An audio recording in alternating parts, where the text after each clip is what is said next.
biggest answer to the question why we don't see people going to the hole as much as often is the evolution of the game itself. It has turned into basically trying to hit jumpers now. People don't want to go to the hole because they're afraid of getting injured. But This is true. That This is true. that in itself is not terrible. But Mhm. even in those situations, you still had guys that were D'ing you up pretty. Yeah. Yeah. Even when And here's the thing, though. So many people want to blame Stephen Curry for this de-evolution. Yes, I had that word used toward me. De-evolution of the NBA. Listen, it's not his fault, nor Steve Kerr's, nor Klay Thompson's, that they took an anomaly and turned it into a weapon. but they're not even the first team to do that. Exactly. The The Denver Denver Nuggets were the first one to do that in 1990. The Denver Paul Nuggets, West had anyone? the Denver Nuggets did it. The Orlando Magic used to do it. They used to basically surround Dwight Howard with a bunch of shooters, a bunch of snipers, to the point where they had They did the same with Shaq. They did the same with Shaq in his rookie years. They sure did. They basically And look what Shaq. Penny Hardaway, Anthony Bowie, to a point, John Concac, veteran center. They surrounded Shaq with a lot of shooters. They Look, for look Dwight at- Howard. Look at the Lakers when they went on their title run. Mm-hmm. Yeah. Same thing with same thing with the Bulls in the second three-peat. Yep. Steve They Kerr, got more. Steve Kerr, Judd Bushler, Ron Harper. They got more. They had more shooters because Jordan was getting older. Pippen was getting older. They had just brought in Luke Longley in 1994. Mm-hmm. So they had the center position established, but they had more shooters. The person too. But the problem I'm seeing is that but even then, like I said before, even the arc was well defended. Yeah. Even the arc, there was a guy putting his body on him like 23 feet 9 inches. You're never going, unless you were Steve Kerr or Ray Allen or Craig Hodges or Dale Ellis or those guys, you were not going to get a clean look. Right. Reggie Miller, thank you. Man, my wife would pop the back of my head if I forgot Reggie Miller. Grant Hill. And I mean, yeah. The Joe fact of the matter, Joe Dumars. The fact of the matter is, nowadays people give you 2-3 feet. Like, I mean, really, no defense out there anymore. But like people think that this is more exciting because there's more high scoring. There's more scoring. It's like, yeah, but we liked it when the scoring was earned. Mm-hmm. I mean, it used to be rare to see guys pop off for 40 points a game. Listen, nowadays it's commonplace almost. Listen, Doug Moe was the first coach I ever knew of when I first started watching basketball that pushed the pace. And he did it with the Denver Nuggets back in the 80s. And then I ran into Frank Layden in the Utah Jazz, Cotton Fitzsimmons and the Phoenix Suns. Okay? There was a description for a while. The East is where you get bloodied. The West is where you run. Yeah. That moniker stayed with the NBA until 1995. And now it's just like these guys want to do so much ISO ball and all these ball hand. Like, this ain't and one, guys. I get it. I miss and one. Trust and believe I do. Mm-hmm. But this ain't and one. No, it's not. You need to have some sort of protection. You need to have some sort of defense. Listen, this is what the Warriors did last night in hanging 134 points on the Portland Trailblazers. Cole described it so well. It's the Princeton offense on steroids. Right. The Warriors want to push the pace. That has always been true since Steve Kerr showed up as the head coach. Now, this iteration of the Warriors, even more so, will beat you by a bunch of backdoor cuts. Right. They want to pass the ball. I mean, it gets to a point now with the Warriors. If they don't have 30 assists in the game, they don't win. Right. And I like the fact that they're passing the ball. I like the fact that they're doing a bit more. I mean, I specialize as a range shooter when I used to play basketball. Yep. Okay. I used to and practice three-pointers. So it's not like I dislike the three-point shooting idea. It's just that there's no one getting up on you and saying you're going to have to earn this shot. Earn this shot. Mm-hmm. You got to earn this 2 or 3 points. And if you can't, and if I take you down, then your 3 points are going to come from the line. Exactly. If you don't You get got these it's points, got to you come got to from go to the the line. line. You got to come for the line. Well, unfortunately, today is not Wednesday, but I'll add this sentence to Victor's musing. You know who came in 2003 and pulled the rug out from the Put NBA. up the graphic. Put up the graphic. If he can find it. I found it. Because Yes, LeBron, it is you. It has always been you. It is you now. And it's not only just you, it's your son too. oh dear Forever, Lord. never, never. And the church say, Amen. Amen. Now, let me Dear ask this. Lord. Let me ask this question, and I'm asking this of all of us basketball aficionados. Mhm. When was the last time we had 9 people with 30 points on average to start a season? Ooh, Certainly not in my era. not in mine. Right Certainly- now, Certainly first- not in my era.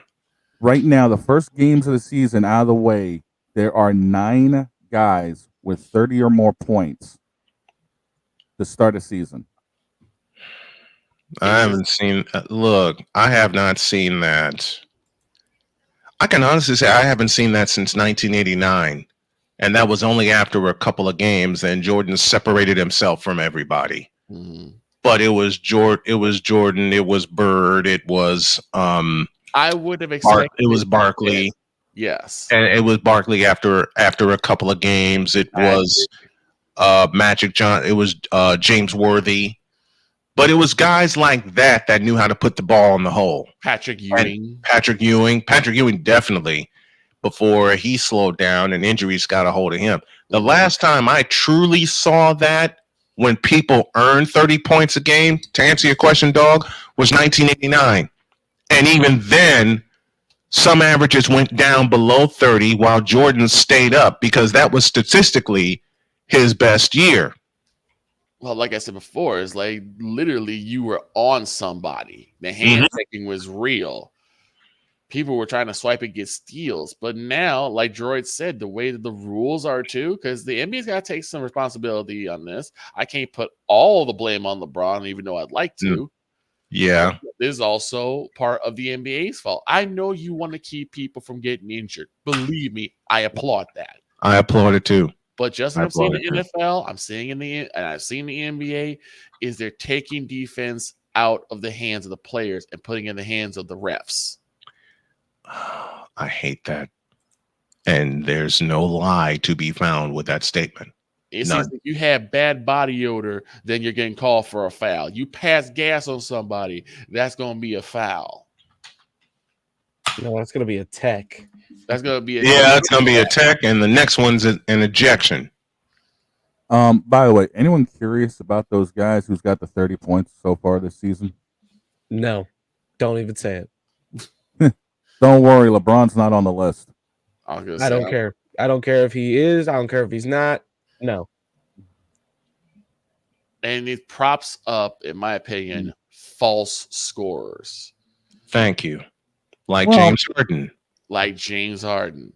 Like Joel Embiid. Joel Embiid is a bitch. Okay. Like I've said it. Westbrook. What's Russell Westbrook? Like Kyrie to Herbal Tea. Listen. You mean like I've said this about Kyrie. I've said this about Joel Embiid. I'm going to say it about Paul George, no matter how mad JJ gets at me. But in 3 words, y'all some bitches.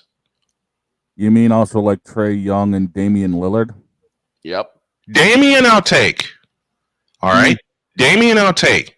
Trae Young is a fraud. And he's been a fraud since he came into the NBA. Trae Young is a fraud. Period.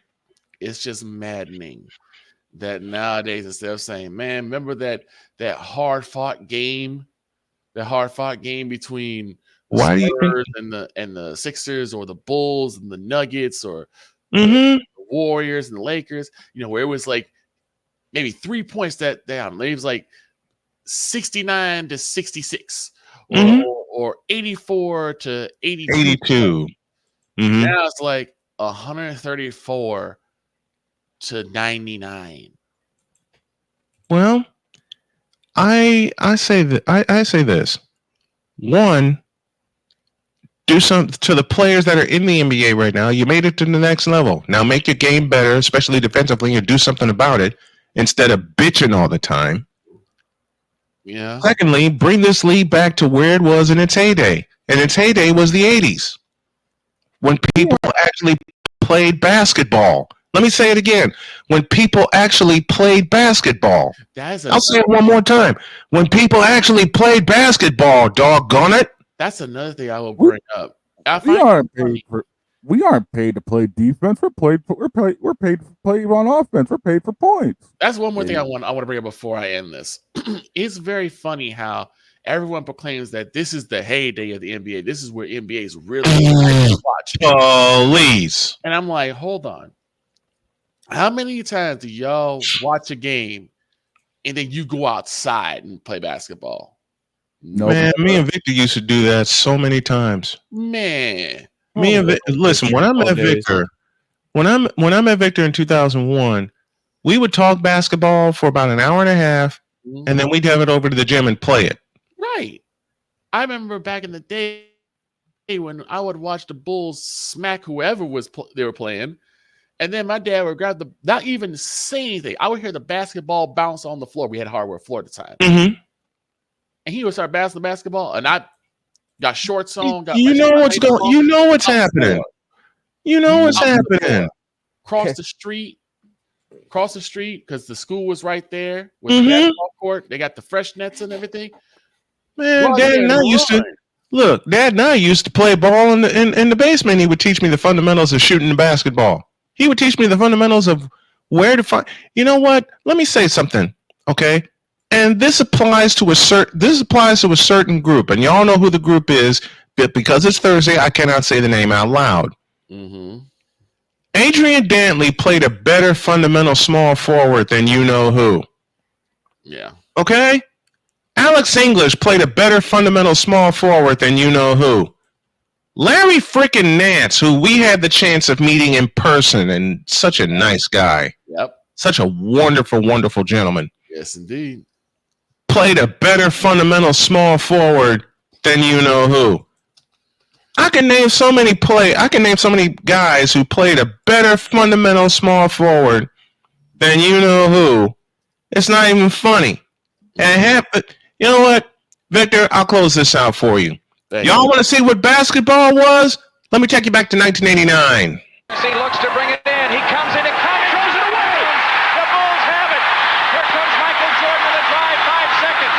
Jordan on the drive, right in the lane. 18-footer. How much more of sports passing is about also? We let this play.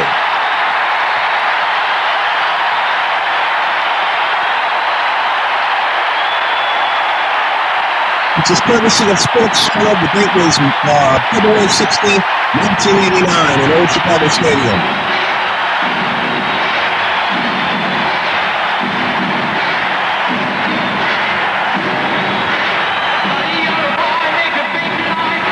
Look at some of the players who were in this game.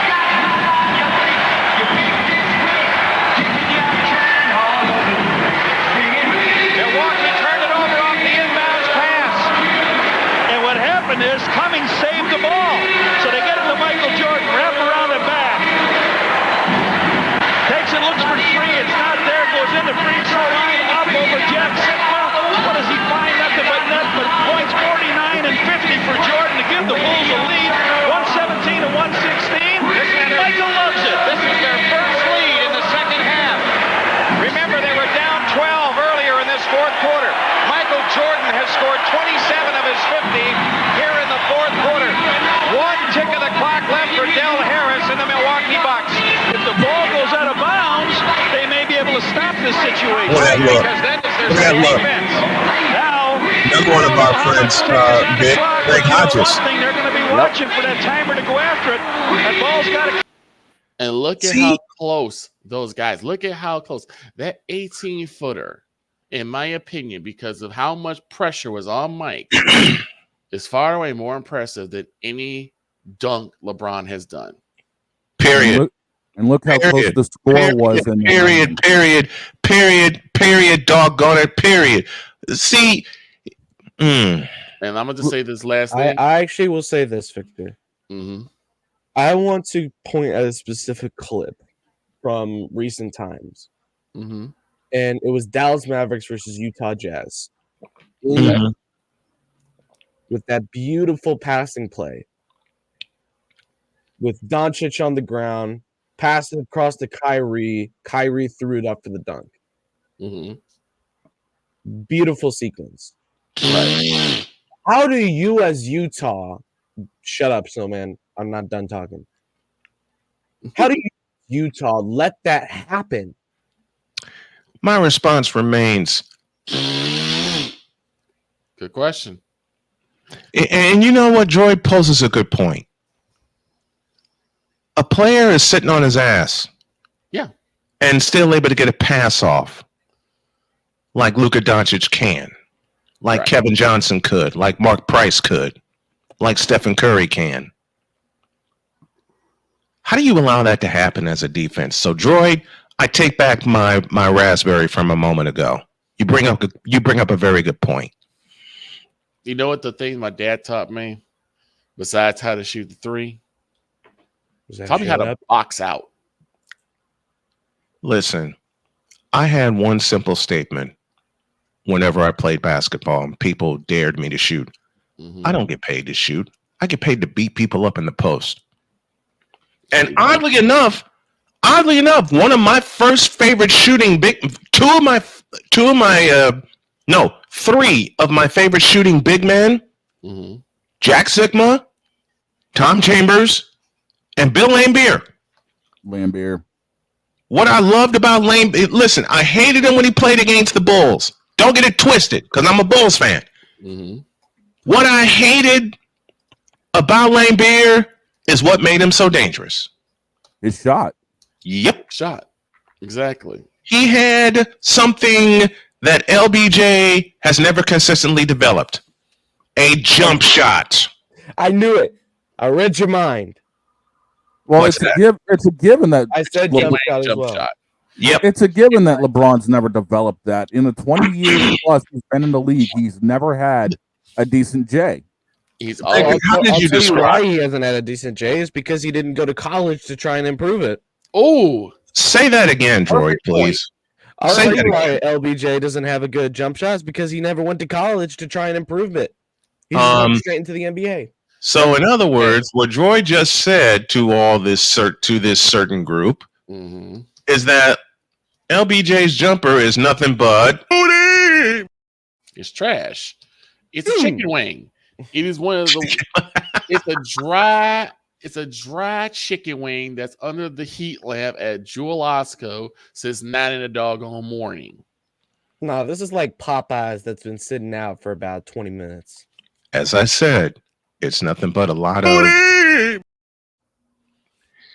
We gotta go to a break, but yes, those are the random musings of.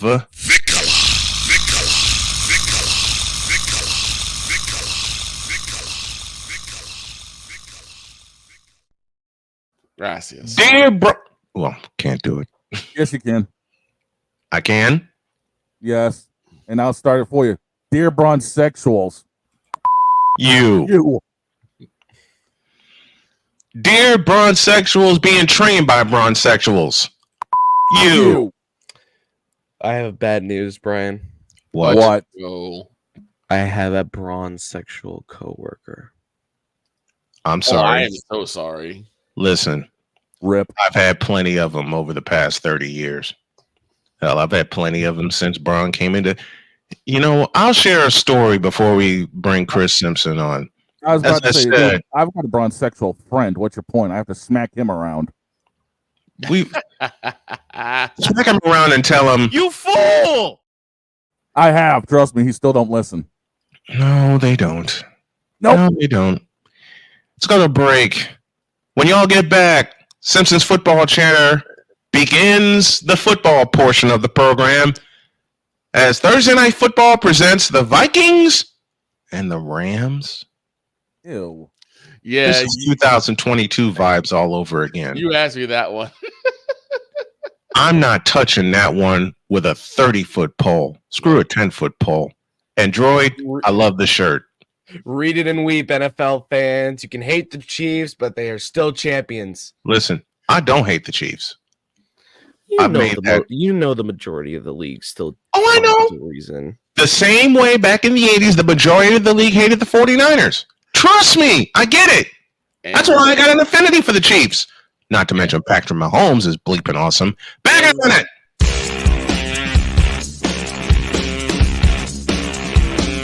This is Snowman in the Morning.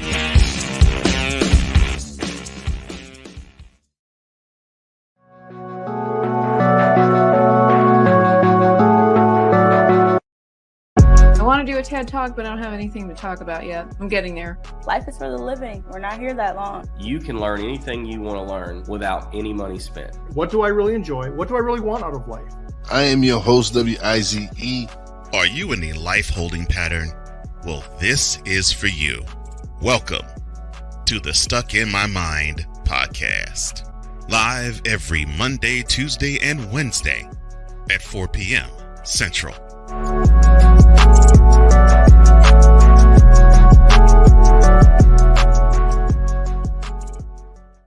Whether it's news, the largest egg producer finds bird flu in chickens at a Texas plant, weather, devastating tornadoes rip through the heart of the United States, inspiration, a breast cancer survivor completed the journey of chemotherapy, and now begins a future one of matrimony or sports. Michael Jordan is shown on a photo with Diddy. LeBron James has a video extolling the virtues of a Diddy party. This has been yet another Beating a Dead Horse presentation. We got you covered. BS3 Network, in association with Comey Media Incorporated, proudly present The Morning Shift with Cole Johnson.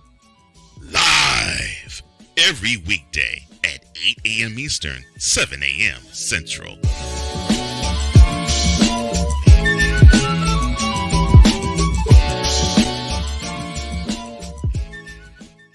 Whether it's the men's college game, the way that this season has been going, yeah, anything is possible. The women's college game, and how passionate Angel Reese was at that press conference, they got their mojo now. The WNBA, AJ Williams stood 1-2, followed by Brittany Griner, Aaliyah Boston, Jackie Young, or the NBA. The Lakers had a 0.8 chance of winning. And then what happened in the fourth quarter?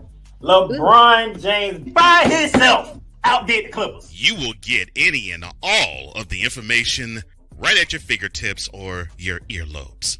Join the Playmaker as he breaks down all things basketball in Shooting Lights Out on the Playmaker's blog, network, YouTube channel, and where you can find podcasts.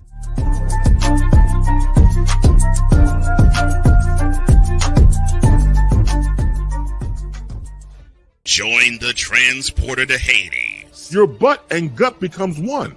Join the reformer of hooker whores. This is my daughter, Placenta Booty Johnson. Join the bronze car. Whenever you are in distress, take off your baseball cap and throw it in the air. Join your very own superhero of broadcasting, Chris Bass. So whatever color crayon they get, they palm it and do two circles, and that translates to I can beat up black people. As she takes you through the week's paces in Baseline. Live every Saturday at 8 a.m. Eastern, 7 a.m. Central, Pacific Time Zone people, just stay asleep when this is on live and just catch the recording. Oh, I'm sorry. Exclusively on the Chris Bass YouTube channel.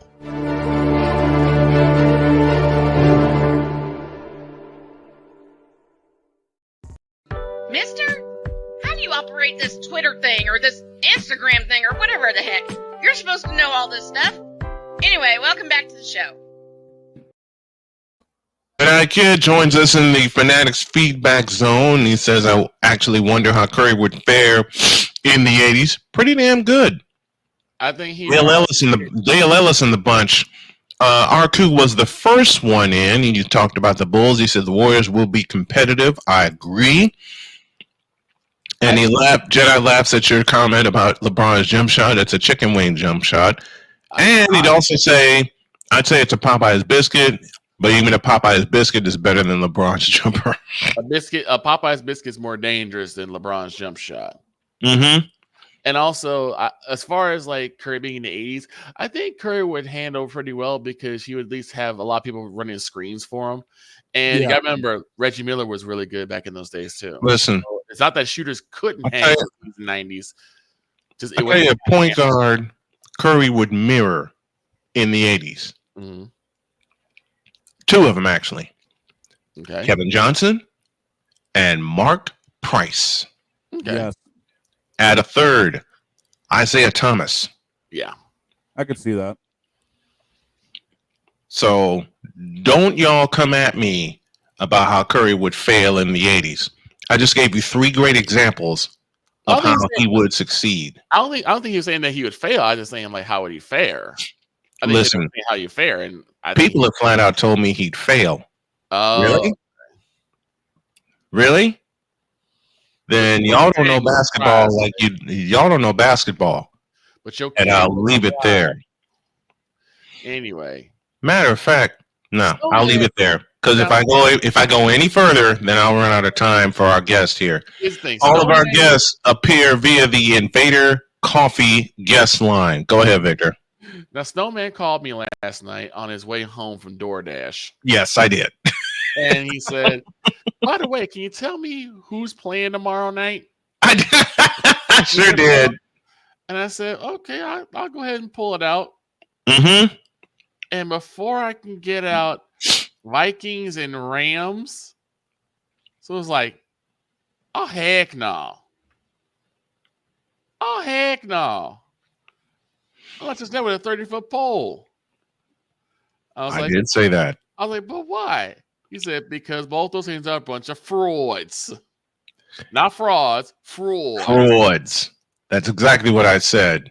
Vikings do come in after a loss. Yep. I believe the Rams. The Rams beat Vegas. The Rams did win, which is only their second win of the season. Let's get some help in breaking this down, shall we? Mr. Simpson.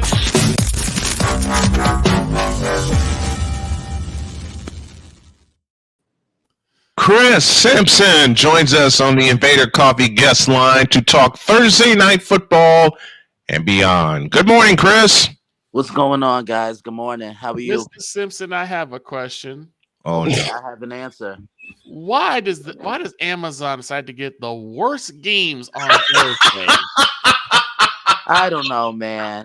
I really don't know. Okay, because let me put it this way. Let me put Victor's question inside of another question more succinctly. Mm-hmm. Who the hell planned this matchup? The trolls in the NFL scheduling room. Use a troll. Oh! I mean, listen, Chris and I had a great call with Georgia and Texas on Saturday. Yes, you guys did. Okay? Yeah, y'all did. You know, Chris and I talked offline. We looked at the Thursday game, and I'd swear we have not met each other in person, okay? But I swear, Chris gave me a look with the rock eyebrow at this game and went, wait a minute. Chris Simpson gave me a look and enacted Chris Basin saying, what in the all types of blue hell was this? It seems like what they're doing is just like going on Madden and then doing a random pick of both teams and said, this is what we're going to have for Thursday night. Okay, Chris. I don't think Madden would curse us with this, though.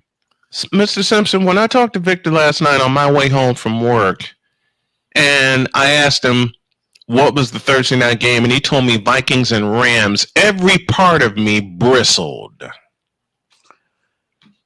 That's pretty bad. If all of you has to bristle, that's not healthy. Is there anything of note between these two teams? I mean, look, Minnesota's coming off that loss. They did everything they could to win, but the Lions were better when it mattered. And like I told Brian, I think the Lions are the most complete team in the National Football League. They are right now. But Minnesota, they've gotten off to a great start. Sam Darnold and Brian Flores have been the MVPs of this team, and all it took for Sam Darnold was to find a coach who not only could cater to his skill sets and his strengths, but most importantly, believe in him, because he was in a bad situation with the Jets. Carolina was no better, and San Francisco, he really took a year to learn and how to really be an NFL quarterback. And look at him now, but he also uses every weapon around him. I think that's the most important thing. And as far as the Rams, injuries have decimated this team left and right. No Cooper Kupp. Puka Nacua has been out. Rams don't really have that much of a running game as they did when they won it all a couple of years ago. And then remember, this is their first full year without a future Hall of Famer in Aaron Donald. And you can tell his presence truly is missed. And with all that, and them coming off of a win against the Raiders, and they come into this one tonight against the Vikings, who are seething after losing one at home against the Detroit Lions. For the Rams, a lot more hangs in the balance for them, does it not? It definitely does, because you're 2-4. You get to 3-4. Okay, there's a little bit of light at the end of the tunnel, but if you're 2-5 and you lose this game, then you're kind of in a deeper hole, and it's going to be tougher for you to dig yourself out. This is a must-win for the Rams, I think. And then with Minnesota, short week, you're coming off a loss, and I don't think people realize what a short week does. Everything is condensed. So normally you have practice on Wednesday or Tuesday. You have walkthroughs, and you have meetings on Thursday and Friday. Nah, you're studying film on Monday. It's practice Tuesday, and then you're probably leaving for the city that you're going to play in on Wednesday for Thursday night. Yeah, because and to have that kind of wrinkle thrown in your schedule, and we can still consider this the early part of the season with the Vikings and Rams kicking off this week. Let me pose a question that Chris says a lot, and I pose it to the side of the Rams. What scares you about this team? When they're healthy, Puka Nacua. I'll say that much, because I'll give you that. He reminds me of a more explosive Wes Welker that can take the top off his own. He's small like Wes, maybe a little bit bigger, but he can go inside. He can work the outside. He can take the top off his own. I mean, he came in and had an immediate impact. Cooper Kupp hasn't been the same guy since 2021. He was undisputedly the best wide receiver in the National Football League. Won that triple crown, and then won the Offensive Player of the Year under Kevin O'Connell, who happens to be the Vikings head coach now. So you can't sit here and tell me you don't think he doesn't know what the Rams are going to run and what kind of game plan he's going to put in. Oh yeah, and you're right. Sam Darnold is a much better quarterback now. It took Kevin McConnell to believe in him, but it also took Kevin McConnell to give him something that Sam Darnold has never had, save maybe the year he learned in San Francisco: weapons. Yeah, and he's utilizing each one, whether it's Jalen Naylor, whether it's Jordan Addison, or Justin Jefferson. He's getting the ball out, and then he has a consistent running game. So, Minnesota's been pretty good. I think Aaron Jones was a sneaky yet underrated move. And how big has Aaron Jones been? How big has Aaron Jones been to this Minnesota offense? Oh, it's huge, because he adds a different shield of versatility. I'm talking about a guy who can truly impact the line of scrimmage in multiple ways. As a runner, as a receiver, he can block. He's a leader amongst the younger weapons. I mean, he's been around for quite some time. I really liked him when he was with Green Bay, and I would brag to this guy about Cole. I would brag to this guy about this guy. It's Cole Johnson. Yes, you would. He saw what I saw. He's like, yeah, Chris, I see exactly what you see. He just, he's a very sneaky good weapon for the Minnesota Vikings or any offense you put him on. Yeah, and you used to brag about him to me In fact, you are one of the first ones to pointed him out to me. Yeah. And how he fit into that Packer offense until the latter part of Aaron Rodgers' run. And you said this to me also, and Cole repeated it. And y'all just said aloud what I was thinking. The latter part of Aaron Rodgers' run in Green Bay, Aaron Jones got what? What's the word I'm looking for? Misused. Yeah. He was. You're absolutely right. See, with it being such a pass happy game, I think running the football kind of goes out the window. But look, you still got to run the ball. Plain and simple. You still have to run the ball. It opens up the passing game. It does, and that's how the West Coast offense was born. Yeah, it was. All right, that's what everybody doesn't understand. And Lord knows every gentleman on this panel has talked about it. Dietz has talked about it with us. The West Coast offense was born out of running the football. And again, the godfather of the West Coast offense, Mr. Bill Walsh, set the whole thing up. You got to run the football first. I mean, all forms of football offense starts with running the football, whether it's the West Coast or any other, because running the football facilitates everything. It does. It definitely does, because it forces a defense to be honest, and it forces the defense to put additional guys in the box, whether it's additional linebackers, safeties, defensive backs. And then what can you do as a quarterback? Use your play action and throw over the top. And no team has done that better than the Detroit Lions. Absolutely. And the Vikings are trying to stay up top of the division, but now they trail in that division. And now you have the Is this a must-win game for the Vikings as well to keep pace in that NFC Central division? Yes and no. I say yes because you want to bounce back. You've won every game up until then. So I look at it from that aspect. But even if they do win and the Lions win on Sunday, which they should, the Lions still own the head-to-head tiebreaker over Minnesota. Yep. And the worst and the best that the Vikings can do is split in those two meetings. Since they got one more coming up in Detroit, but that was a big one that the Vikings let get away on Sunday. It definitely was. Again, Detroit, they were the better team when they had to be. I know it looked tough for them defensively without Aiden Hutchinson, but they're going to have to play collectively and as a team. And they're doing just that. They are doing just that. Looking at this matchup, it's now time for our keys to the game, and they're driven by Nissan, one of the official vehicles of Snowman Multimedia. We turn it over to Chris Simpson to identify 3 keys to tonight's game. Well, I think for Minnesota, you got to put the past behind you and you got to focus on the now. I think that's the most important key in this business, is being able to turn the page. That's what you have to do. Don't dwell on what happened. Get back into the winning column. So that's number 1.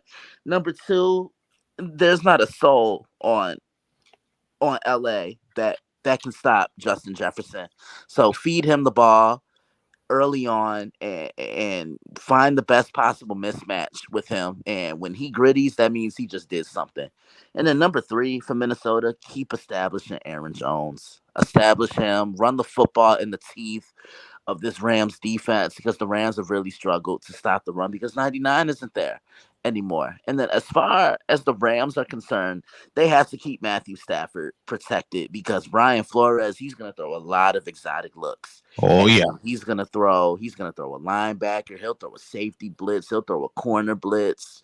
So that's number 1. Number 2, you got to keep the ball protected. This is a very opportunistic Minnesota defense. If they literally force turnovers at any given time, and can the Rams score early?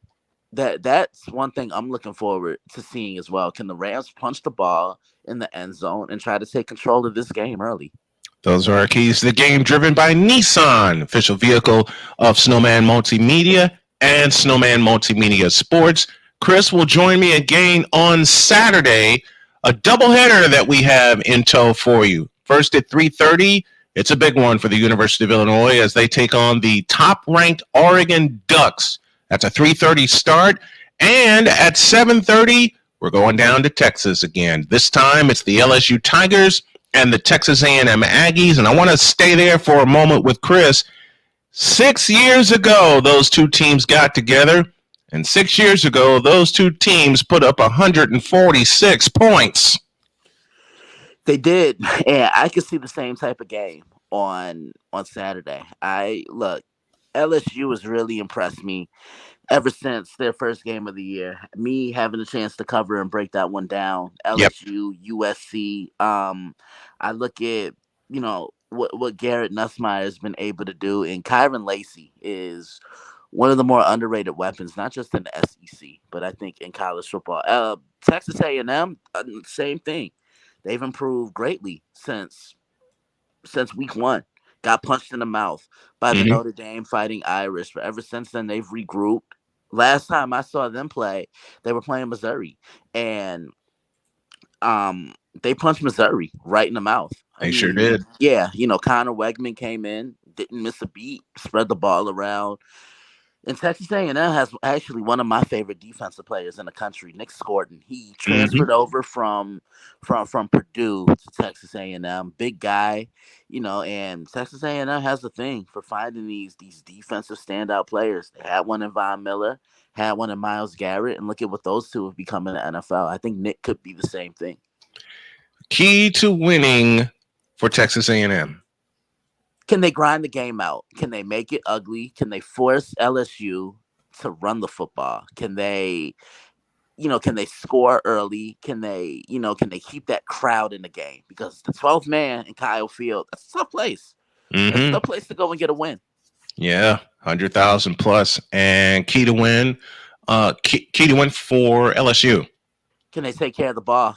Because when Garrett Nussmeier turns the ball over, it's a momentum killer. Turnovers and penalties, like we always mention, are truly things that can kill your momentum. And can LSU get somewhat of a running game going? Because that's been the problem. Yeah, I agree with that. All right, let's turn to the feature afternoon game, I beg your pardon, at Autzen Stadium, Eugene, Oregon. Oregon, the number one team. They face a very gritty, a very tough, and a very tested now under Brett Bielema, a very tested Illinois Fighting Illini team that just knocked off the defending national champions. Let's start with Illinois. What has impressed you about them so far this year? They stay within their box. They're not a team that jumps at you. They're not flashy. They run the ball down your throat. They move the ball up and down the field effectively. Luke Altmaier has the command and control of this offense, and defensively, they'll hit you. I mean, they'll play hard hitting physical defense.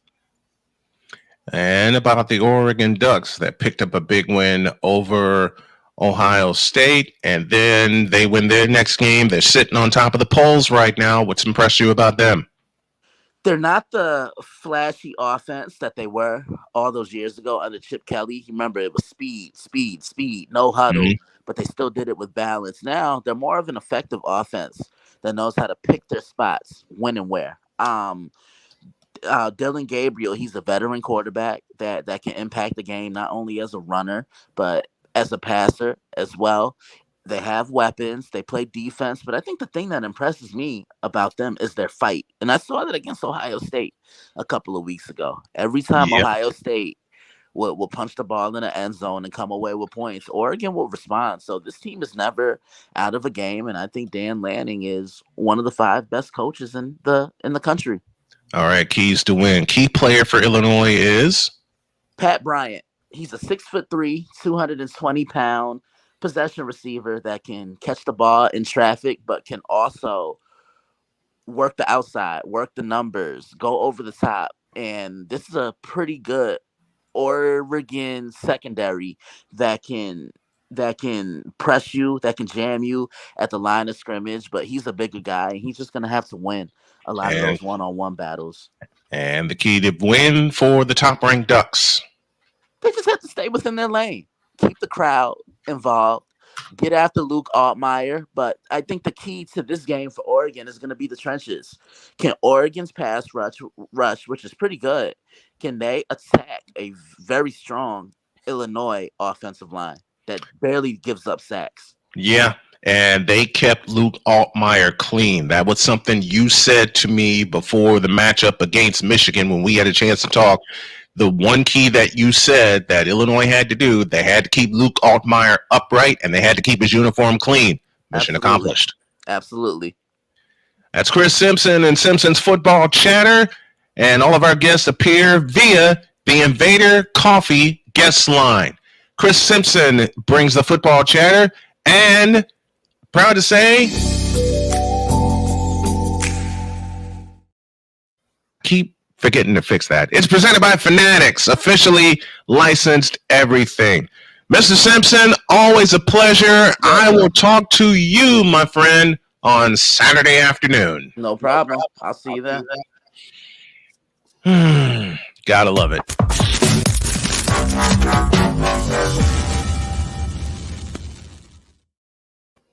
I gotta fix that one sound. Dang it, Fanatics. Now, before we head to halftime, we still have a little pressing matter to start the predictions off. No, we don't. Yeah, we do, because we got to predict the Vikings-Rams game. No, we don't. What, you're going to take a mulligan this early? Who gives 2/5 of a half of a good damn about the Vikings and the Lambs? You already knew that was going to happen, Shane. I'm just doing my job here. I know you are. I know you're doing your job, and I'm doing mine. All right. This time, Shane, you lead off the predictions. Of course, the lines are brought to you by BetUS.com. When the games begin, it's Vikings, it's Rams. Vikings are favored by 3. The over-under set at 48. It's the Rams, for crying out loud. Where else am I going to go? Of course I'm taking friggin' Minnesota. I'm not an idiot.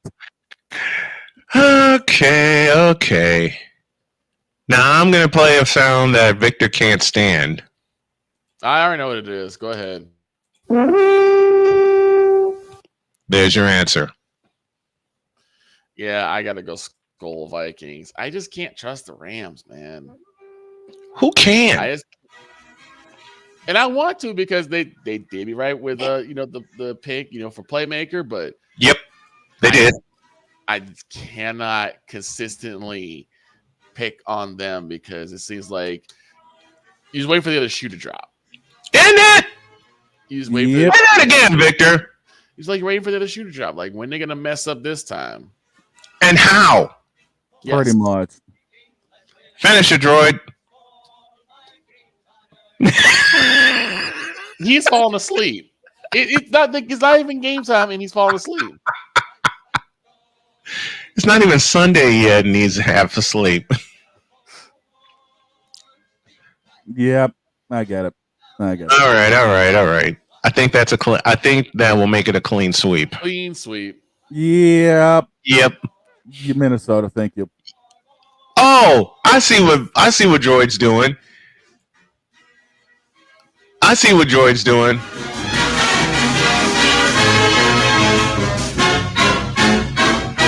May as well let it run.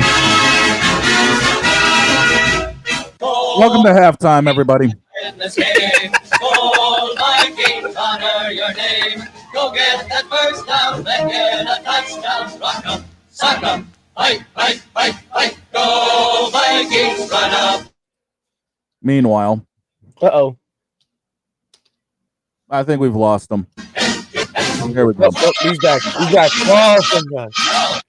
And to think that was an alarm of mine once upon a time. Yeah, it's halftime. And Victor used to beat my ass every time that went off. Oh, yeah. Later in the hour, ladies and gentlemen, Chris Dietz will join us, and we are all making predictions. And by the way, we've got 2 wild card games to call.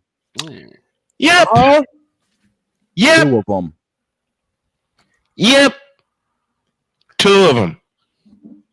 The total is up to 15 this week, boys. What was your question? Do this to me. Shut up. Do this to me. You know what? My son asked the same question, and I will respond the same way I did to him before he put me in a headlock. Shut up, child. We've hit halftime, everybody. Deep will join us. Coming up. We're back in a deuce.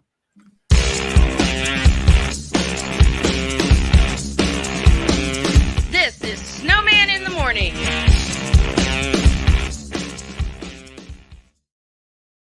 Whether it's the men's college game, The way that this season has been going, yeah, anything is possible. the women's college game, And how passionate Angel Reese was at that press conference, they got their mojo now. the WNBA, AJ Williams on Twitter 1 and 2, followed by Brittany Griner, Aaliyah Boston, Jackie Young. or the NBA. The Lakers had a 0.8 chance of winning. And then what happened in the fourth quarter?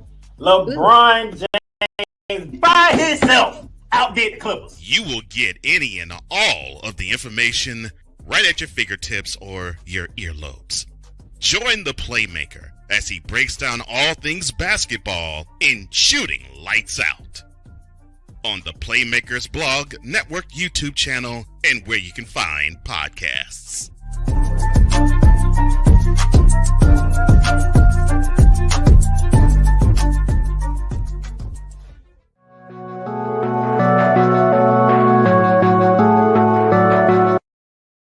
I want to do a TED Talk, but I don't have anything to talk about yet. I'm getting there. Life is for the living. We're not here that long. You can learn anything you want to learn without any money spent. What do I really enjoy? What do I really want out of life? I am your host, WIZE. Are you in a life holding pattern? Well, this is for you. Welcome to the Stuck in My Mind podcast. Live every Monday, Tuesday, and Wednesday at 4 p.m. Central.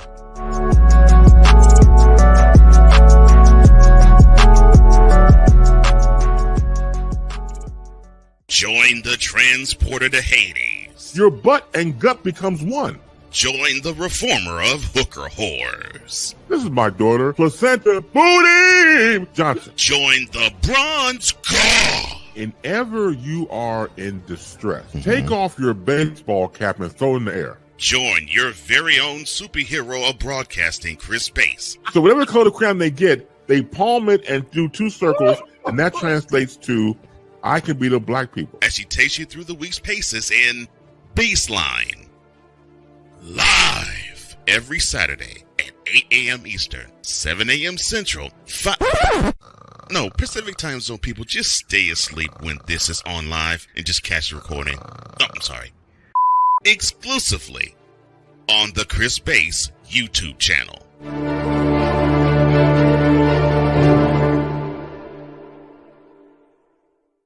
Here's an important message from the Diabetes Solution Center. Do you like pricking your fingers to test your blood sugar levels? No one does, but it's important to maintain your health. And now, by wearing a small remote device called a continuous glucose monitor, or CGM, you don't need to prick your fingers anymore. It's easy to use and helps you make more accurate diabetes treatment decisions. If you are testing your blood sugar 3 or more times daily, injecting insulin, or using an insulin pump, call the Diabetes Solution Center right now. And if you have Medicare or most major insurance coverage, you may be able to get a new CGM at little to no out-of-pocket cost. Shipping is free, and we'll even bill your insurance company for you. If you are testing your blood sugar 3 or more times daily, injecting insulin, or using an insulin pump, call the Diabetes Solution Center right now to learn how to end the painful finger sticks and get your own continuous glucose monitor, or CGM, at little to no out-of-pocket cost.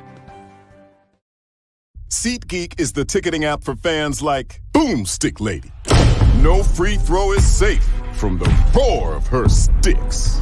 SeatGeek helps her find a seat in the direct eye line of the shooter so she can sit where her boomsticks make the biggest boom.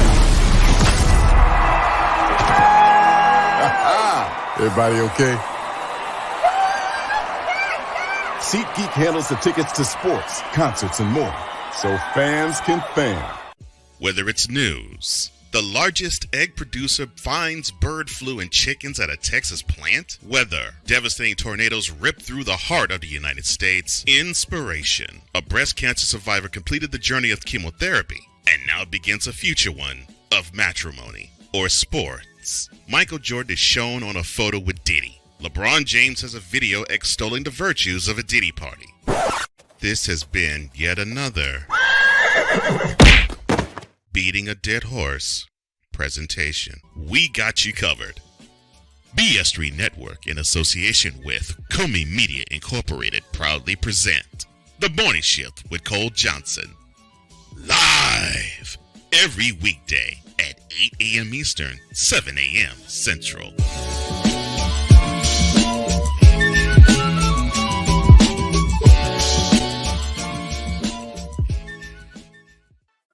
Drew Willingham. In this case, yeah, you put the blame on Kyle Shanahan for apparently not preparing the team enough for the overtime rules, supposedly. Cole Johnson. Peyton was considered the winner, and he was the darling of all darlings for Gerald. With a special appearance by Tyrone Alizé McDummy. Ain't nobody calling me. Text. Delete! Join these two football enthusiasts as they give you Total Football Talk. Live every Monday at 4 p.m. Eastern, 3 p.m. Central on the Sertoba Media and the Comey Media YouTube channels.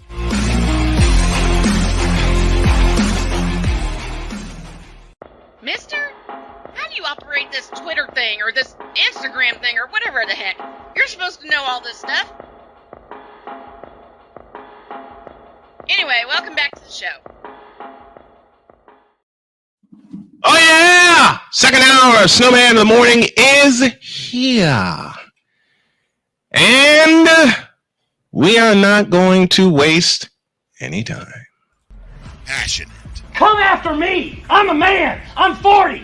Unflinching. Let's go back to losing.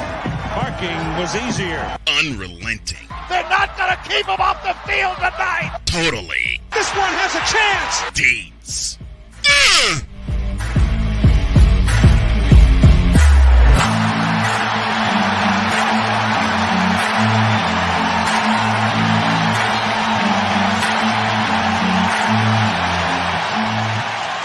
That's not just a murmur, that's a full-blown fibrillation. Open the doors of Valhalla. Chris Dietz is here, as he is with us every Thursday morning to talk all things college football. Morning, Dietz. Morning, guys. What's going on? Not much, man. How are you? I'm doing all right. It was a rough weekend. I had a wedding. I had a wedding this weekend, so it was always a fun time. Well, yeah, weddings are fun. I know mine was, especially with all the people that were there. But the thing about my wedding was it occurred on a Tuesday, as y'all remember, because I honored my dad's birthday, June 25th of 2019. All right, Dates. I cannot use the word you used toward me after Georgia beat Texas on Saturday night, but it was that kind of show. With all that happened in college football last weekend. This was possibly the worst weekend for college football. I mean, for what happened in Texas, the Longhorns should be ashamed of themselves. The SEC should be ashamed of themselves. Yep. The referees should be ashamed of themselves. Everyone involved in that. And this could have cataclysmic effects. Because everybody saw that everybody had eyeballs on this game. And everybody just saw, hey, if we get our crowd in enough of a frenzy, we can get a call changed. And that's exactly what happened. That's a disaster. And that goes beyond. It was the right thing to reverse the call. Yep. But once they started throwing stuff on the field, you can't do it. No. You just have to go, you know what? We cannot have that image of the fans threw stuff on the field and we changed the call. Because now it's going to set the precedent that any team can do it. And now the fan bases are going to have that in their heads like, hey, maybe we can alter the game to our favor now. Right. And that's exactly the way it looked when Chris Simpson and I were calling the game. And they clearly said interception, and then they called pass interference. But then there was like a 10-minute delay, people throwing stuff on the field. And Texas, you should be ashamed of yourselves for allowing that to happen for allowing that to happen with your fans. Bottlegate anybody? Now they get a call reverse, but they still got socked in the mouth. The last thing you want to be is compared to Cleveland in football season. Dear God, yes. That's just ridiculous. Yeah, it was a bad look, and the game was enough. I mean, the game was exactly what we talked about last week on this program. Was, can Texas take a punch? And we saw they got punched in the mouth, and it was Buster Douglas hitting Mike Tyson. That's the kind of punch they got. It was repeated punches. It was repeated. They got repeatedly punched. And I said something during the broadcast on Saturday, and Shane, you caught it. All right. Matter of fact, everybody that tuned in caught it when I said, whoever scores first in this game, because there was definitely a feeling out process, will lift the lid off this place. And wouldn't you know it, Georgia scored first, and they kept punching him in the mouth, Deeds. And defense, just Georgia's defense just socked him in the mouth, and it was, like I said, mouth guard out. Texas couldn't get off the mat. Right. This is like watching Rocky Balboa go off against an aging Apollo Creed. Very much an aging Apollo Creed. And is this, we got 3 questions for Deets. We'll do that. We'll do that next segment. But now let's go to our top 15. This is Deets' top 15, and it's presented by BetUS.com. We reviewed the game of the week that everyone was watching, which was Georgia and Texas. Congrats to Georgia for the win. You will see both teams in this top 15, but we start at 15, and this team has a big game coming up this week. That's the Texas A&M Aggies.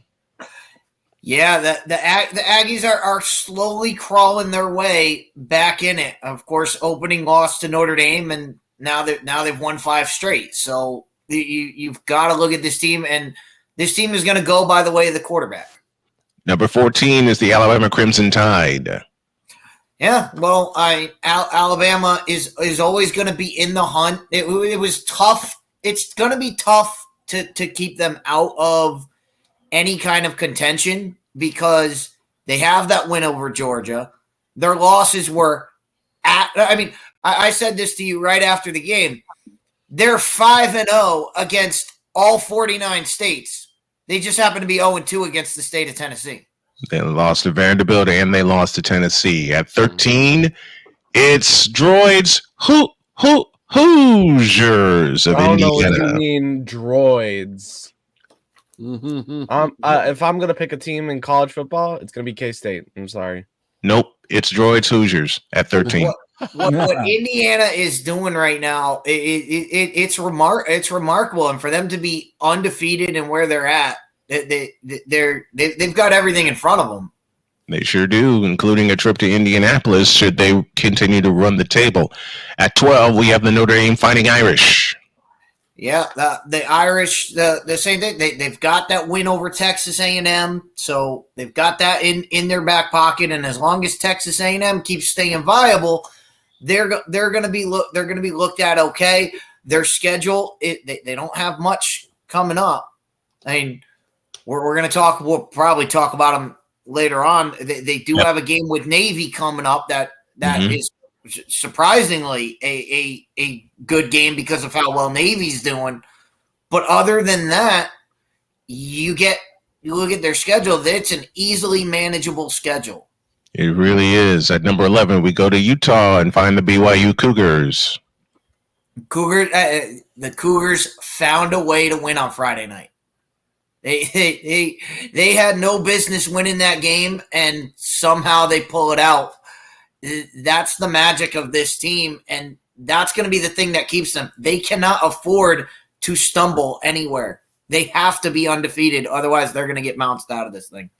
At number 10, we find the Iowa State Cyclones. Talk about a team that shouldn't have won. The same thing goes for Iowa State. If they lose, and this is what the Big 12 has to be so scared of this, that if either one of these teams loses, they're going to struggle to get in. Mm-hmm. They are. At number 9, we find the LSU Tigers.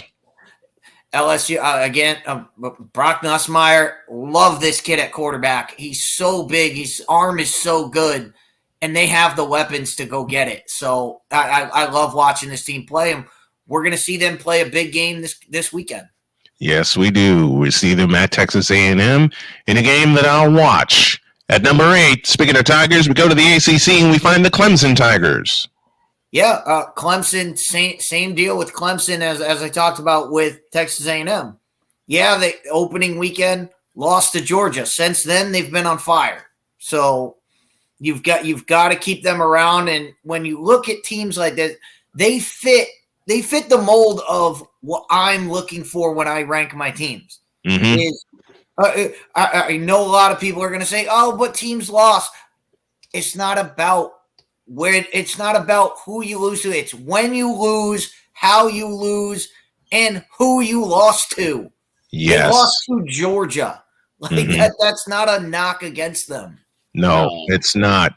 When you lose to the Dogs, you can't count that as a knock against them because it's the Dogs. 2, it's Kirby Smart, like Chris Dietz always says to me off the air, and they're always going to be hanging around. To Columbus we go. At number 7, we find the Ohio State Buckeyes.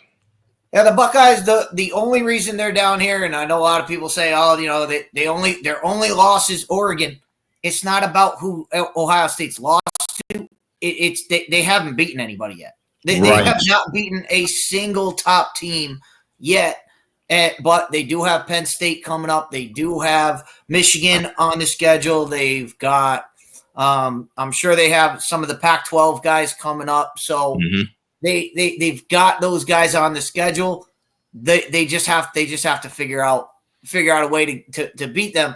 But right now, you can't put them anywhere because they don't have the wins that everybody else has. At number 6, we find Cam Ward and the Miami Hurricanes. And this is where that falls in. And again, I'm gonna go back to this every time we do one of these. It's gonna be, who have you beaten to get there? Their best win came this weekend at Louisville. That's not gonna cut it when you look at all these other top teams. Mm-hmm. It really won't. To number 5 we go, and we find the Tennessee Volunteers. And this is why I say that. Even though the Vols lost against Arkansas, Tennessee just beat Alabama. That's better than any win on Miami's schedule. So even though they have a loss, they still have wins that are way better than anything Miami has. True. Very true. I can dig that. That's why I love your rankings. At number 4, we find the once beaten Texas Longhorns.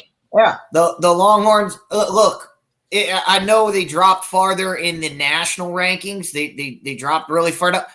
Why you would punish a team for playing a team like Georgia? That's not a punishment. And if anything, they should be vaulted up there because they played that game. Right. I agree. What we want to see in college football. We want to see the top teams playing each other and having it be like, okay, they played each other, the game happened, we'll take it by that. But when you put them against other teams that haven't played anybody, they lost to Georgia. Georgia's a good team. I don't know how. They got a big one coming up at Vanderbilt this Saturday. Dog, you had a point to make. I was actually going to say, dealing with Georgia, not Georgia, but Ohio State, if they beat Oregon, where would they be now? Would they be top 5? If they had beaten Oregon, probably still looking at them at 1 or 2. One of those spots, probably 2, just based on the fact that Georgia has beaten Texas and Clemson, who are both in my top 10 rankings. Yeah. At number 3, we have the Penn State Nittany Lions. They got a big one coming up this weekend. And again, they're kind of falling into the same category, but they have just looked better on the field than I've seen these other teams, but they haven't beaten anybody either. They can easily be jumped and easily be knocked down if they lose a game. Mm-hmm. At number 2, we find the Oregon Ducks. Yeah, the Oregon Ducks, even though we said it last week when we watched the game, we said it, they did not beat Ohio State. Ohio State beat themselves. They beat themselves. But in the record book, it's still in there as a W, so they get credit for that.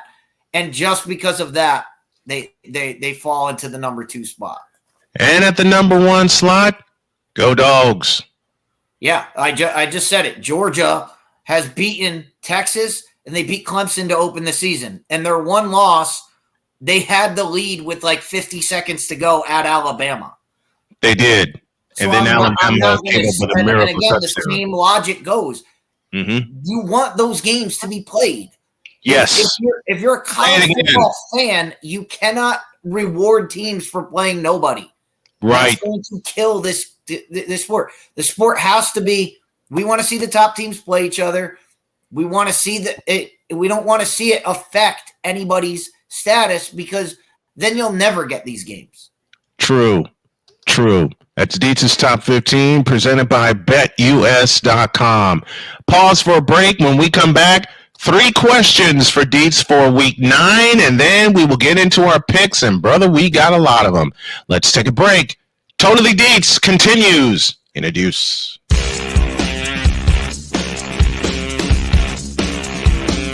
This is Snowman in the Morning.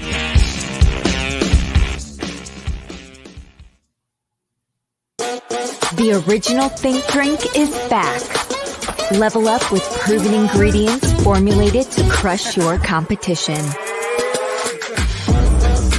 No gimmicks, no jitters, no messing around. Just high-potency results that keep you moving day or night. There's a new nerd in town, and we came to play.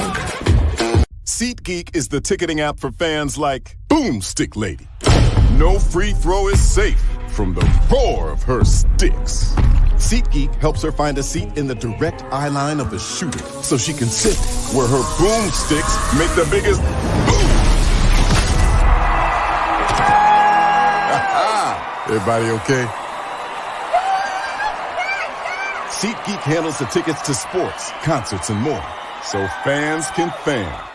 Whether it's news, the largest egg producer finds bird flu in chickens at a Texas plant, weather, devastating tornadoes rip through the heart of the United States, inspiration, a breast cancer survivor completed the journey of chemotherapy and now begins a future one of matrimony or sports. Michael Jordan is shown on a photo with Diddy. LeBron James has a video extolling the virtues of a Diddy party. This has been yet another Beating a Dead Horse presentation. We got you covered. BS3 Network, in association with Comey Media Incorporated, proudly present The Morning Shift with Cole Johnson. Live every weekday at 8 a.m. Eastern, 7 a.m. Central.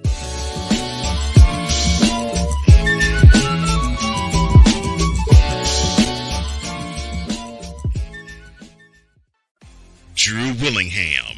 In this case, yeah, you put the blame on Kyle Shanahan for apparently not preparing the team enough for the overtime rules, supposedly. Cole Johnson. Peyton was considered the winner, and he was the darling of all darlings for Gerald. With a special appearance by Tyrone Alizé McDummy. Ain't nobody calling me. Text. Delete! Join these two football enthusiasts as they give you Total Football Talk. Live every Monday at 4 p.m. Eastern, 3 p.m. Central on the Sertoba Media and the Comey Media YouTube channels.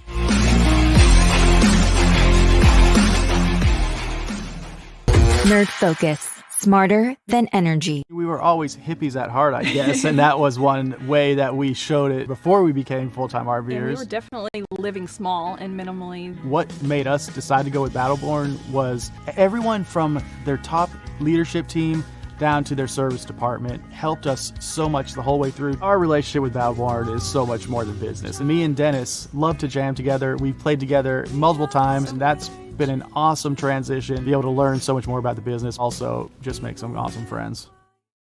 Mister, how do you operate this Twitter thing or this Instagram thing or whatever the heck? You're supposed to know all this stuff. Anyway, welcome back to the show. Well, we had 3 questions planned for Dietz, but time has flown by, so we're only going to have one. And that one question is this. Is this the last stand for Alabama this year? It's not the last stand. I mean, you look at the teams they lost. You look at the games they lost. They have to shore some things up defensively. It's definitely their defensive backs need help. But you look at the schedule ahead of them, they can still make the SEC championship game. How would they be able to do that? If they win out,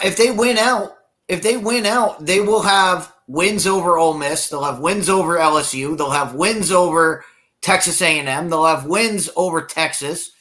All of those teams are in front of them, and they'll win their division. They still get to the SEC championship game. So everything's still in front of them. Their only losses were on the West Division. They have not lost in their division, and they can run the table in their division and still go to the championship game.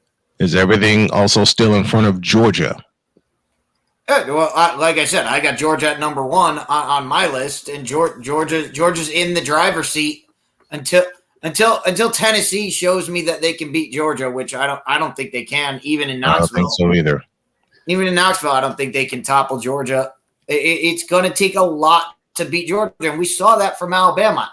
Alabama ran up 30 points on them, and Georgia was able to come back. So everything is still there everything's still there for both those teams. All right, let's take a look at Dietz's games to watch. We'll start in Autzen Stadium. Number 20, Illinois, a grinded-out team versus the fast-paced Oregon Ducks. Yeah, this will be a contrast of styles, and it's nice to see Illinois, back in contention. Back at being talked about for once, finally in the Big Ten for good reasons. For good reasons, thank you. For good reasons. But being at Oregon is such a tough place to play. Yeah. And this is not Ohio State, but Illinois. No. If you have the chance, kick the field goal. Yes. That's all you got to do. Yes. Do not do what Ohio State did and run right down the middle of the field with no timeouts and time running out. Take the points. Please take the points. Please take the points. All right. One of the other games Dietz wanted to look at, and all of the rest are in the SEC. Let's go through them quickly. You got number 5 Texas at 25th ranked Vanderbilt. Yeah. Let's see how Texas bounces back. Vanderbilt got to push because they beat Alabama. I think this game is way too much. I think Texas is way too much for him. LSU and Texas A&M. Remember, 146 points 6 years ago. Yeah, this could be one of those games. One of those 7 overtime. One of those 7 overtime games. Right. To have that. My wife and I stayed up and watched that complete game. It was one of the times I visited her down in Terre Haute before I moved in, and we watched that game. We were about to go to bed at the end of the 4th quarter, but then they said overtime. I looked at Jody, she looked at me, and we were like, "Okay, we got to see the finish of this." Last but not least, just talked about it. Missouri at Alabama. And you just said it. Is this the last stand? This is the last stand for Alabama. They can't afford another loss, but they have to win out. They have to win out their schedule Yep. If they want to have a shot at making the playoff. Absolutely. They need to win out. Now, old dog's going to be proud of me because we have enough time for all of the picks that we are going to do. The picks are presented by BetUS.com. Shane's got the numbers. We've got the games. Go for it, big dog. And before we get going, of course, the standings sit with me currently 2 games above both Snowman and Droid. Victor and Dietz are sitting in the back of the car wondering what in the hell's going on up front because we're all laughing at them. But this week is going to change things because we have a total of 15 games to predict. Yep. And we're going to start it off with number 17, Boise State, on the road to UNLV. Boise's a 3.5-point favorite. The over-under set at a staggering 65.5. Snowman, lead it off. I'll make this simple. I'm going with Boise State, and I'm going over on the points. I love what the Broncos are doing. I've always loved Boise State as my wild card team. Going with the Broncos, going with the over. Dietz? Boise State needs this game, and they need every game to stay in the hunt. So I'm going with Boise State. Right. You know, I've been just overall impressed by UNLV's defense. Every week they prove me wrong. Jackson Woodard having an amazing season. I love UNLV to all heart, but nobody's getting past Ashton Genty. So give me Boise State.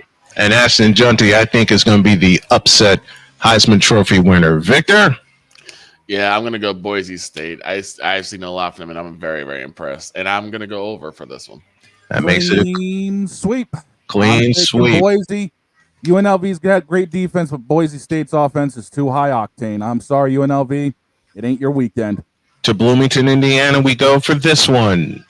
Washington on the road to number 13, Indiana. Indiana is favored by 6.5. The over-under set at 53.5. Snowman, kick it. Man, the Hoosiers have proved me wrong 3 separate times. I will not make that mistake again. And it's my wife's alma mater. Should have known better. Going with the Hoosiers and over on the points. Dates.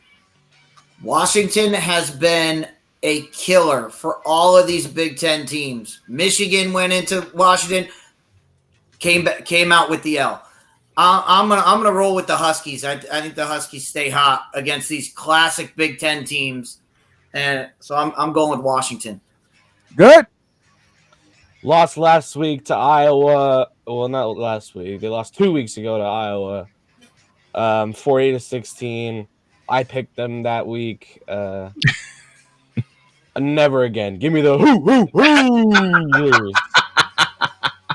Vic. Hoosiers could come in like a house of fire, so I'm going to go with the hot hand and go with the Hoosiers. I got the Hoosiers. They're too smoldering right now. Washington may be a Big Ten killer, but they're not taking down this team. All right. We go to Central Florida for this one. This one is going to be one of the barn burners, ladies and gentlemen. There we go. It's BYU. It's UCF. UCF is favored by 1.5. The over-under set at 55.5. Snowman, it's close. I can't pick against BYU, nor can I pick against the points. I can't do it. I want to do it because UCF is sitting right there, and I rode with them in 2017 all the way to what should have been a national championship, at least a national championship appearance. But this time I can't. I got to go with the BYU Cougars. Dates. Yeah, I gotta ride with BYU as well, even though it's a long trip. That is a long trip from Provo all the way down to Central Florida. But this isn't the same Central Florida team. They're not running and gunning as they used to. And that I think is going to keep BYU in the game. Their defense, I love that BYU defense. Good. Give me the Cougars. What did I talk about earlier with the random musings? Defense. That's why I'm going with BYU. Yes. Sweep it. All right. To Tuscaloosa we go. 21th-ranked Missouri against 15th-ranked Alabama. This is the last stand for the Crimson Tide. And the Crimson Tide's favored by 14 with the over-under set at 54.5. I don't know, man. Bama's on the ropes. And I say Missouri delivers the knockout punch. I'm taking the upset. It's going to be stupid of me to do, and my wife has laughed at me until an upset actually happens. I have not been good at my prognostications as I was once upon a time, but I don't care. I love picking these, and I'm going with the upset. I'm picking Mizzou to deliver the knockout punch. Deets? Where's this game being played? Tuscaloosa. It's in Alabama. All right, so it's not in the state of Tennessee, so I'm going with Alabama. Good. Who has Missouri really even beat that's worth noting? I don't They're know. still 21 because they're 6-1, but they got dominated by Texas A&M, an actually good team in the SEC. This is their second good team in the SEC. They played. I'm going to go with Bama just because Missouri hasn't really proved themselves. Vic? I'll do it. I'm gonna hate myself in the morning. I'm gonna go with the Crimson Tide. Using one of my favorite cartoon lines. I do not like Bama, but I think Bama, with their desperation, is going to become a very good propellant for them. You rat. Using one of my. Bama is on the mat, and I got Mizzou delivering the Chuck Liddell knockout. Yeah, I think Mizzou's going to deliver the knockout punch. Speaking of which, this is a desperate game for my Northwestern Wildcats. Iowa's favored by 14. Over-unders only at a mere 37.5. They got this being heavily one-sided, it seems. Screw it. Dave Bennett, bring me a victory. Going with the Cats. Dates. Cade McNamara has seen too much football. I gotta stay with them, and as we always say, go Iowa. Yes, yes. That's how I met Dietz in the first place. The winner of this game is everybody who watches quarter number 1 when it ends. Yep. Best tradition in college football, hands down. When they look at the cancer room, it's the best thing you've ever seen in your life. Yep, it is. It is. I've seen it up. I've seen it up close in an empty Kinnick Stadium. And in a full Kinnick Stadium, I've had the chance to see it. Downstairs to Victor. I'm going Northwestern. I'm going to ride this one all the way out, but I'm going with the Cats. Right? I picked against Northwestern multiple times, and I've been right every single time. Give me Iowa!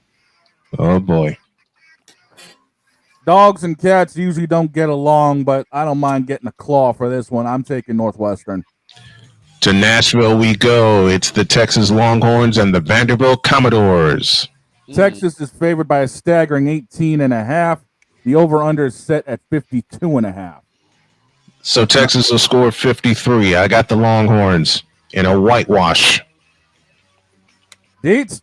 Yeah, I think Texas is mad. They're mad after last week, and I think they're going to come out and play better. And Vanderbilt doesn't have the Georgia defense, so I think Texas rolls. Good.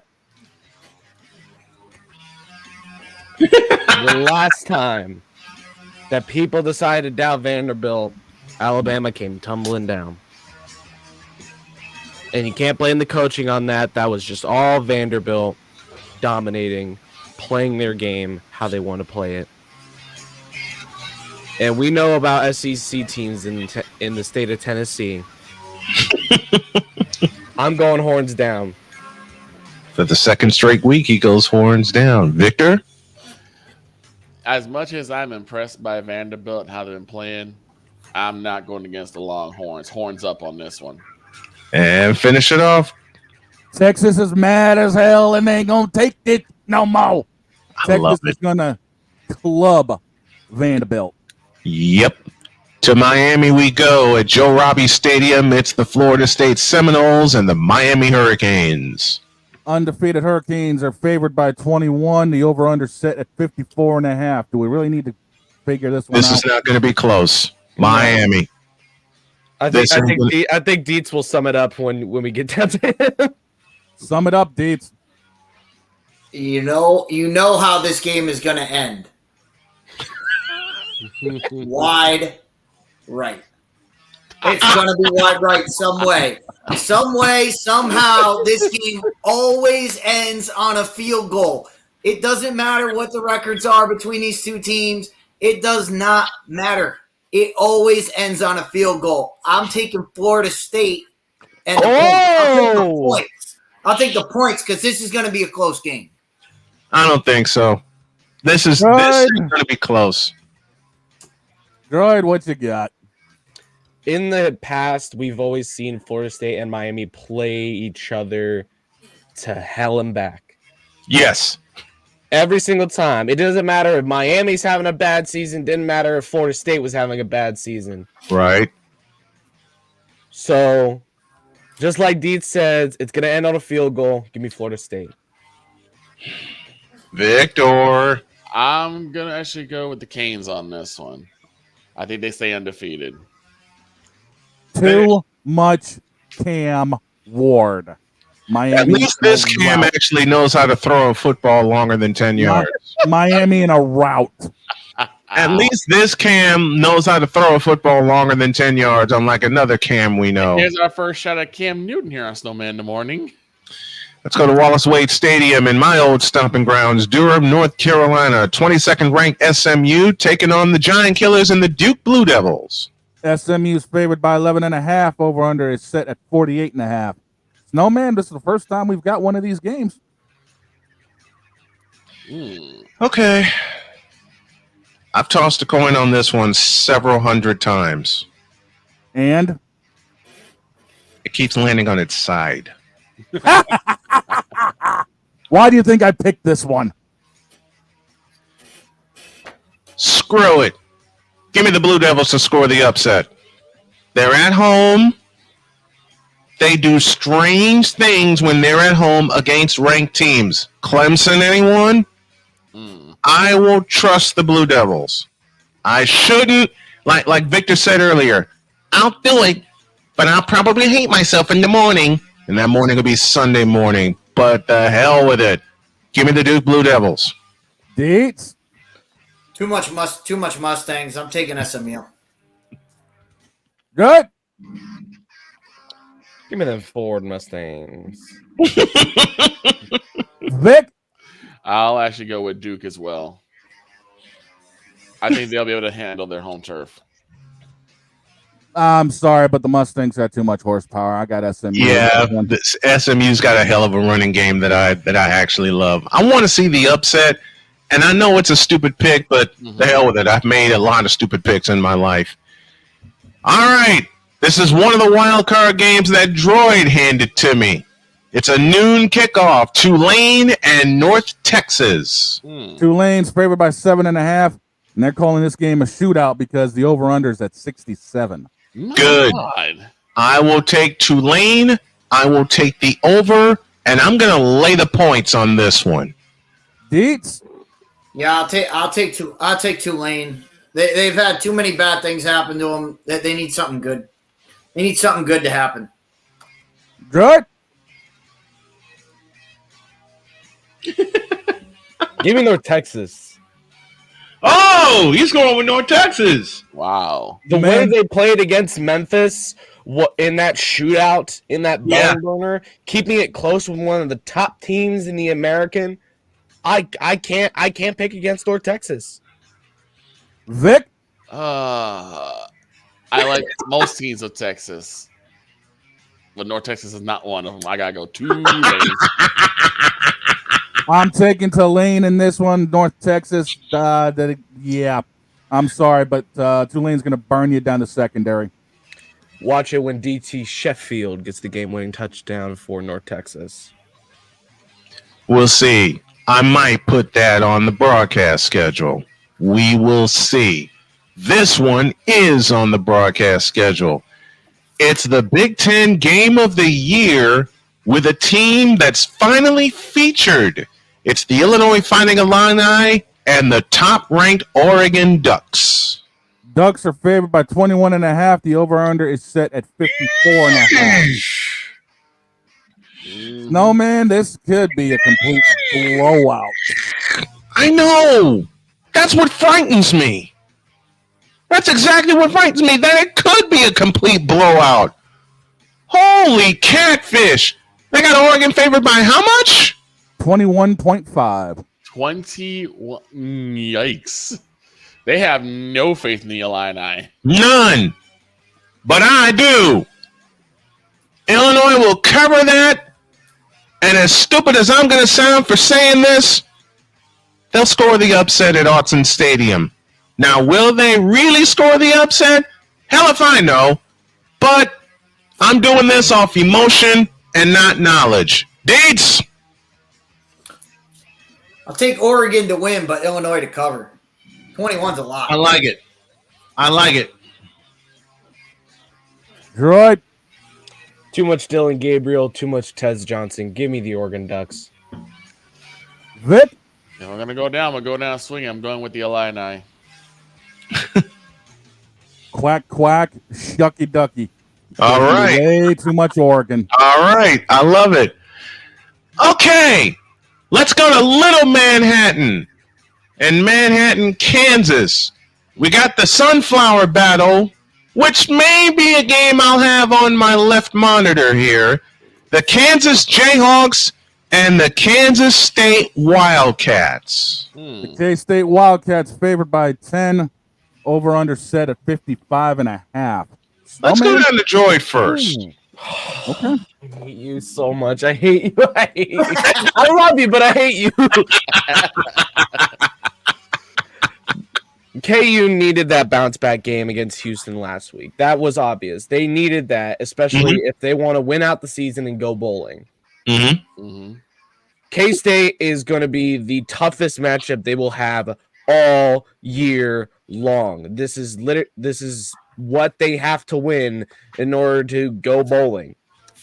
Unfortunately, after this, they play Iowa State and BYU. So they have a gauntlet to go through. I think this is the start of a comeback for the Jayhawks. I love Melo Dotson, love Kobe Bryant. But actually, sadly, I'm going to have to pick against my Jayhawks for the sake of my record. For the sake of my record. I'm going to go with the Wildcats. Snowman, I think you got some help with this one. Who you've got? Yeah, I think you have my pick. I'm Pumpkin. Are you picking the Wildcats too? Look at the screen. Yep. I'll say that's a yes. Pumpkin and I are picking the Wildcats. What you got for me, Deetsy? Avery Johnson with the flowing locks. They're gonna run Kansas right out of the building. Vic? Yeah, I'm going to go stateside. I'm going to give me Kansas State. Clean sweep. Clean sweep. Clean sweep. Now, we got a couple of wild card games to look at. And Hold up, Snowman, you skipped 2 games. Did I miss 2 games? What did I miss? Number 12, Notre Dame at number 24, Navy. I didn't miss that one. Yeah, we didn't pick it. We'll go ahead and pick it. Notre Dame's favored by 12, over under 52.5. Notre Dame to win, Navy to cover. Navy's got, and it's at Navy. Navy's got something stupid up their sleeve. No, I have this feeling. It's supposed to be a Notre Dame home game, but it's in East Rutherford. Oh, okay. At Giant Stadium. At Giant Stadium. Yeah. What the hell are they playing at Giant Stadium? It's supposed to be a Notre Dame. I still say something goofy is going to happen. I'll pick Notre Dame to win, but I'll pick Navy to cover. Deets. It's going to be just like last week. Remember I told you, Snowman, Notre Dame fans travel and they go to these games. Unlike the other teams, it's going to be a rocking house for Notre Dame, and they're gonna knock Navy out of the undefeated category. All right, good. Give me the midshipmen. I have been loving what this Navy defense has been doing all year, and Army has been doing the same. Two military schools has been on fire. Of course, Air Force is just Air Force, But I love what Navy's doing. Give me the midshipmen to score the upset. Vic? Family tradition for me to root for ND, and that's what I'm going to do. Go Notre Dame Fighting Irish. Football Jesus don't sink. Give me Notre Dame. The other game we forgot, LSU, Texas A&M. Wait. I forgot. When did I forget that one?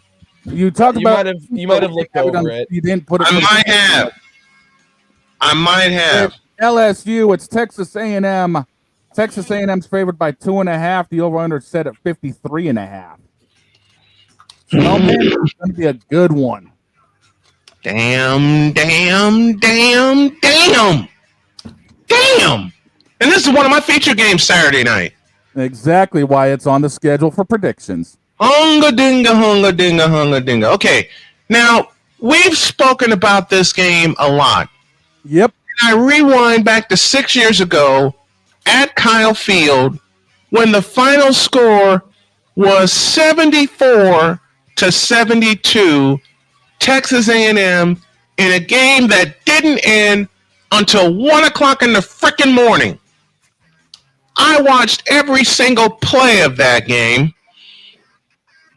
My wife watched it with me. She was just my girlfriend at the time. We sat there and looked at that game and every play of it going, can they top each other? Sure enough. I say yes. But this time, I'm going with the visitors. It's going to be another multiple overtime classic. Grant Nussmeier is going to throw for 600. A&M's quarterback is going to throw for 5.5.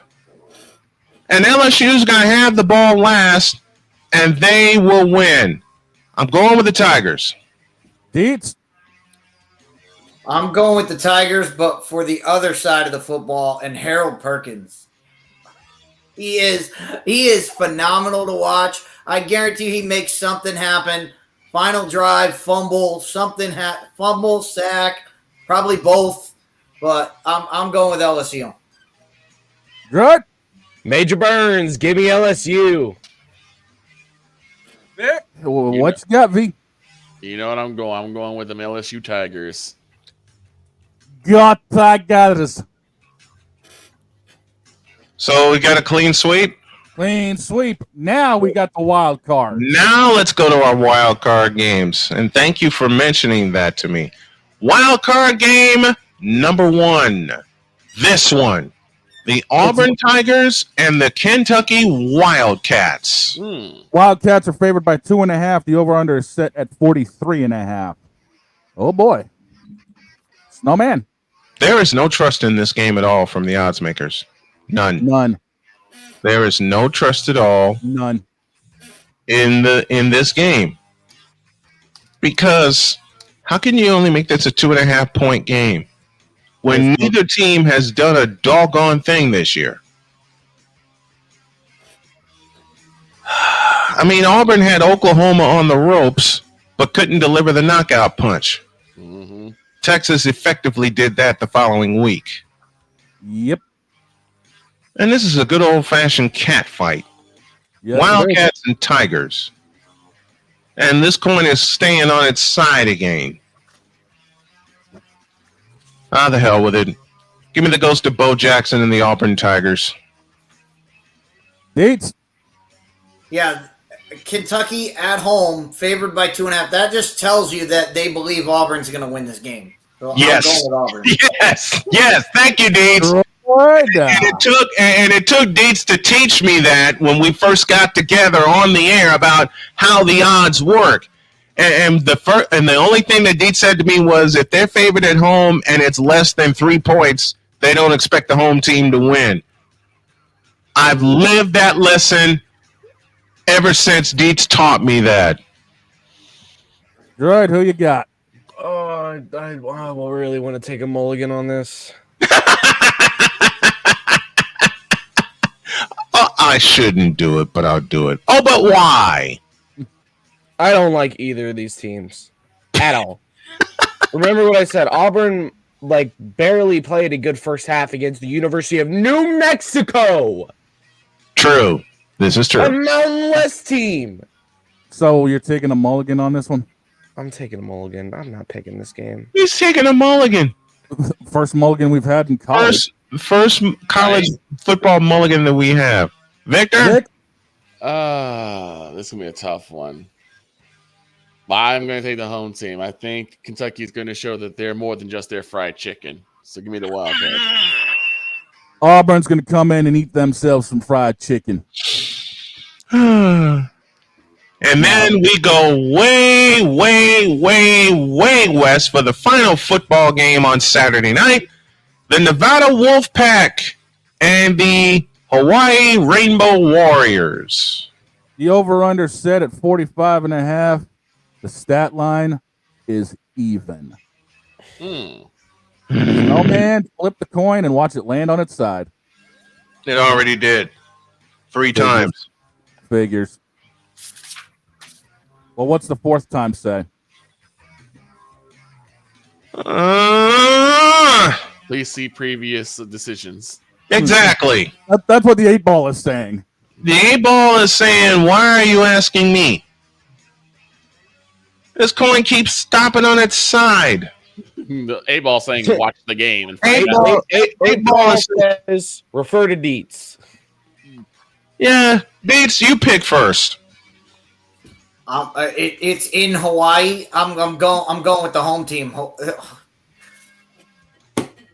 Yeah.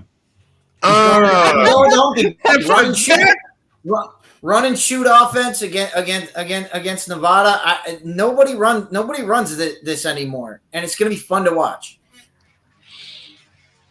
I agree. I'll go with the home team. I'll go with Hawaii. Right. The Mountain West has been all over the place this year. You know, it's been a pain to watch.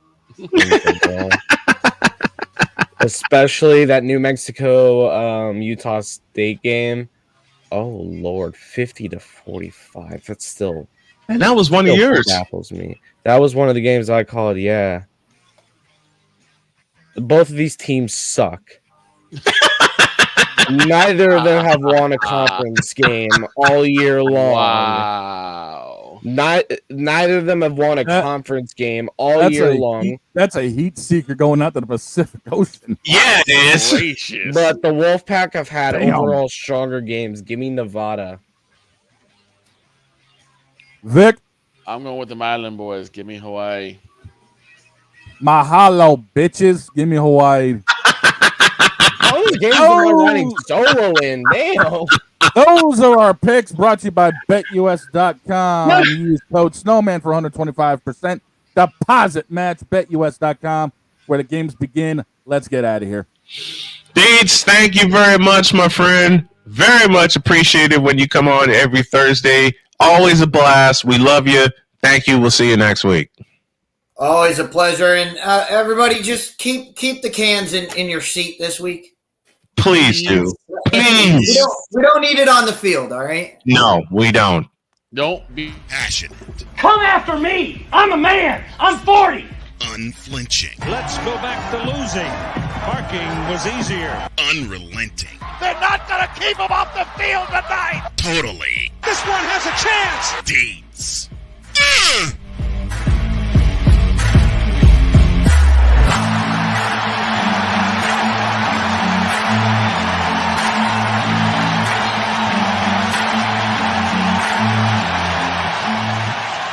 That's not just a murmur, that's a full-blown fibrillation.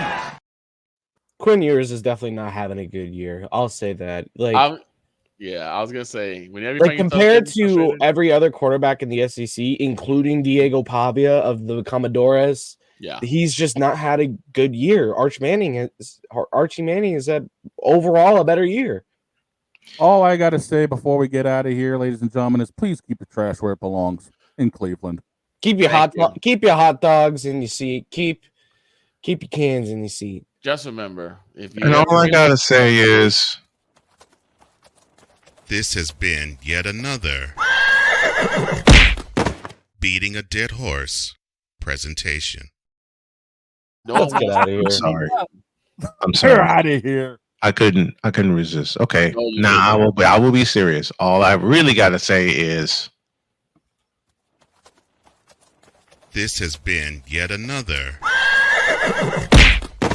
Beating a Dead Horse presentation.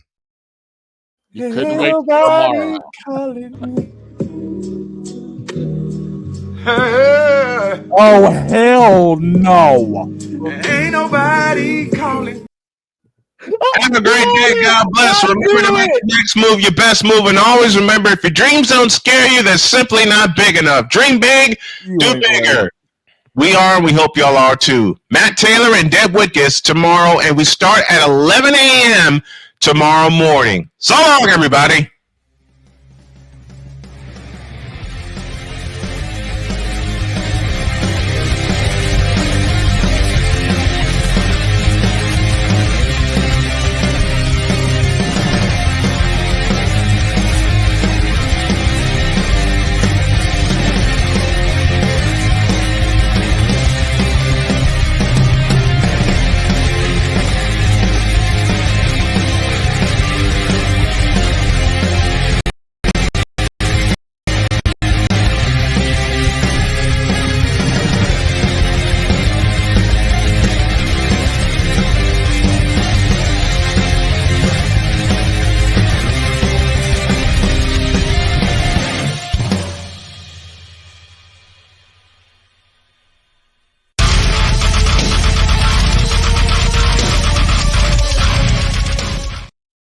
And always remember, yes, LeBron, it is you.